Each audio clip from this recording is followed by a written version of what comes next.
here to have a look at this Mitsubishi multi-head today. It runs 2 under-ceiling cassettes.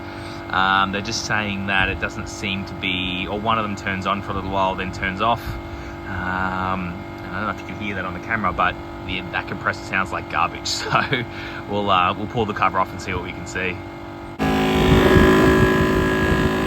Yeah, sounds pretty shit. I think first thing I'll do is I might get gauges on this thing to see what the hell is going on in there, man. But that sounds atrocious. How's the top of that? Surprisingly, it's not actually that hot. Well, yeah, we'll get probes on this thing. So just as I got my probe on, the thing actually cut out. So let's see if we can get any.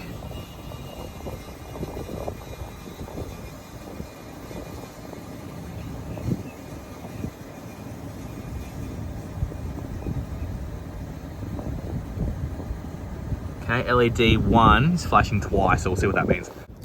So you can see over here, it gives us an indication. So LED 1 red, LED 2 yellow. So we had to try to find, so LED 1, which is red twice. That one goes out. I'm assuming it was on to start off with.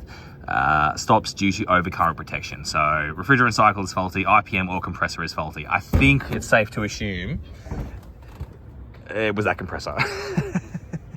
I'm just going to go down and check the indoor unit, see if they're flashing, but I did put my amp clamp on there, and before it cut out, it was reading like 8.3, which seems really, really high, but I don't know, because I'll have to check the nameplate. The rated current for the entire system is 12, so we'll check what that says anyway, but that does seem quite high, and also based off the noise, I think we can safely assume that, yeah, the compressor's the problem.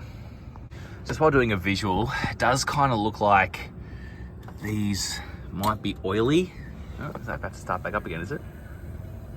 Yeah, here we go. Anyway, it does look like these.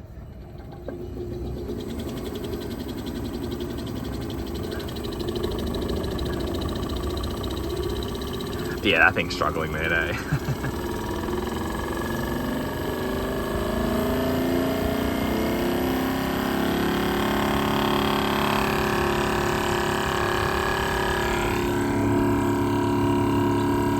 There you go, just to confirm that LED 2 is on while it runs. Okay.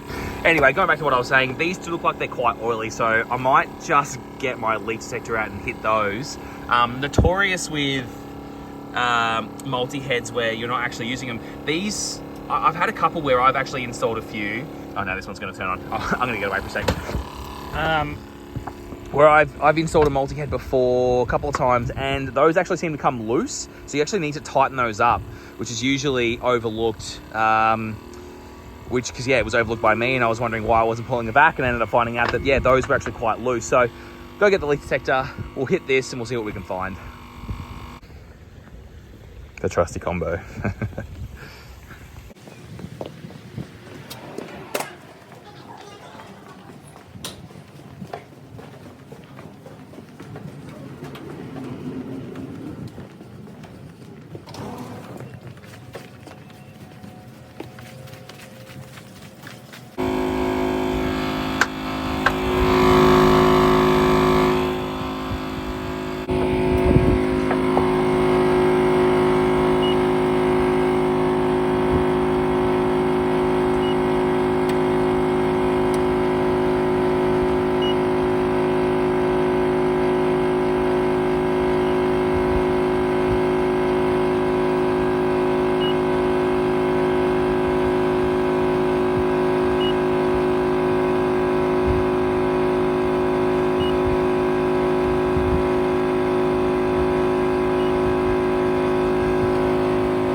I'll hit that better. I was just trying to do a quick one to see if I can pick up anything on camera, but I'm going to do a proper leak search now, or at least hit it a lot better than that.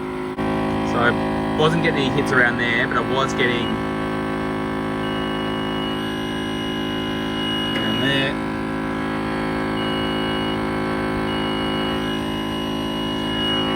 Again, another pretty common place to leak. You can even see the oil there on the locker away, so you can actually even see it bubbling. Yeah, hopefully you can make that out. Anyway, I'll hit it with some big glue and I'll show you.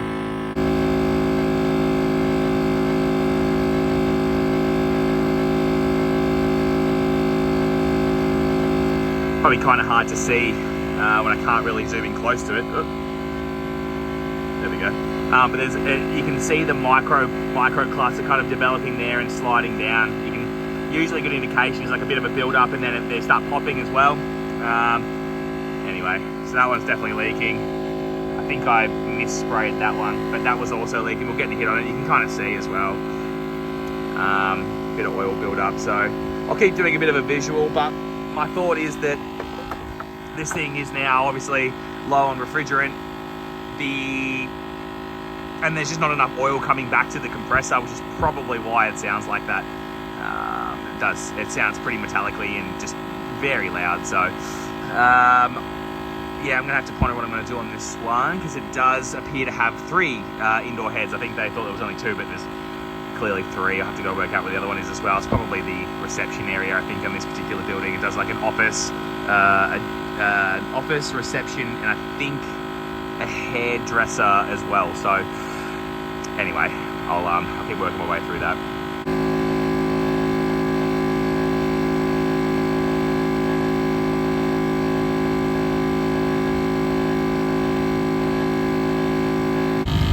So found out that this one has been worked on before. Apparently had a leaking flare on the outdoor unit, which would be why there's so much oil there. They've come through, replaced that, and charged it up again. I think that was, I didn't get a time frame on how long ago. I don't think it was that long ago though. So that is a pretty good indication that, you know, maybe we've lost some oil along the way. If it's got no gas and it's still trying to run, you know, spitting the oil out and it can't get it back because there's no refrigerant to bring it back. So what I think we'll do is we'll just go down the path on this one of just replacing the compressor and those service valves as well, because I mean they're leaking, they look like they're pretty easy to replace. So we'll replace the compressor, replace the service valves.